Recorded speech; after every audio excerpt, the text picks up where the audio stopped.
Welcome to Bizotech.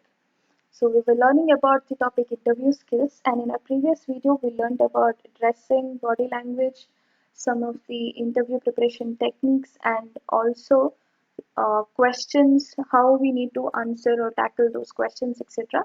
Now moving on, the very important and the very tricky question that the interviewer asks the student is the weakness question.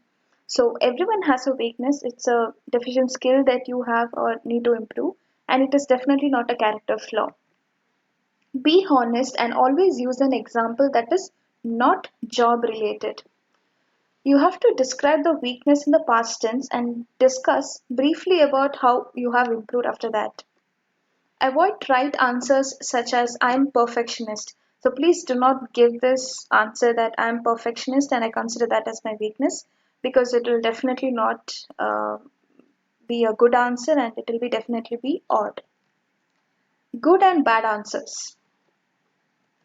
I do such a good job that it makes everyone else envious about how great I am. So this is a bad answer example. Next one, I have never been in a position with enough influence to do any damage, so I'm not sure.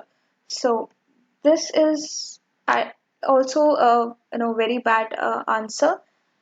Let's look at the third example. My greatest weakness would have to be speaking in public. I don't think it's something that comes natural to me. So I have taken courses X and Y to get some practice, as well as put myself in situations where I was forced to improve. So this is definitely a good answer. This is how you need to talk about your weakness with the proper examples given. Moving on, asking questions to the interviewer. Once the interview is coming to the end, sometimes the interviewer asks this question to the candidate: do you have any questions for me? So in that case, you should have your questions prepared. Do not ask questions that can be readily found on the company brochures. Ask questions that will directly affect you or show your interest in the company's success. You can ask about your role or your job description, your position about the company, and also you can go for asking what are the current projects that these people are working on.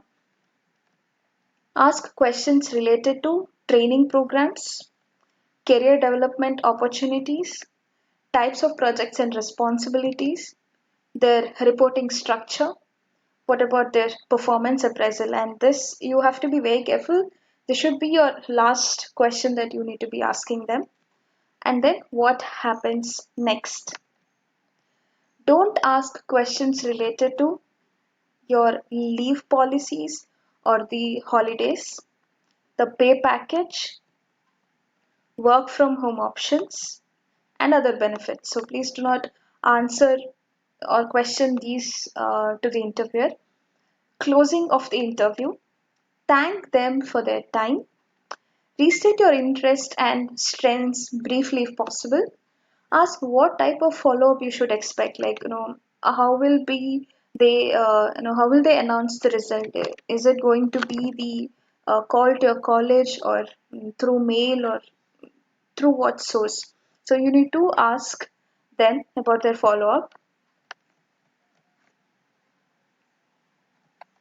Send thank you notes to each interviewer. So if it is a panel interview, just send your thank you note over there, or you can just, if it is just one interview, you can just tell them or thank them. Interviews do's. You have to be punctual, you have to be before time. Whatever time is allotted for you, if it is 10 o'clock, be there at 9:30 or 9 o'clock. Treat other people you encounter with courtesy and respect. Phones should be switched off. Offer a firm handshake, make eye contact, and have a friendly expression when you're greeted by your interviewer. Maintain good eye contact during the interview. Sit still in your seat, avoid fidgeting and slouching. Don't make excuses, take responsibility for your decisions and your actions. Don't make negative comments about professors or others. Don't falsify application materials or answers to interview questions. Don't treat the interview casually because this will be an insult to the interviewer and also to the organization. Don't give the impression that you're only interested in this company because of its location or salary or designation. Don't ask about salary and benefit issues until the subject is brought up by your interviewer. Don't be unprepared for typical interview questions. No chewing gum, no nail biting, no knuckle cracking. So I hope you have understood enough about interview skills. Now the next thing that you can do is you can go watch some of the interview videos in YouTube just to get an idea about how the actual things looks like. And then you can also practice your interviews with your friends or cousins or people who can help you out in getting this thing done. Thank you so much for watching and all the best.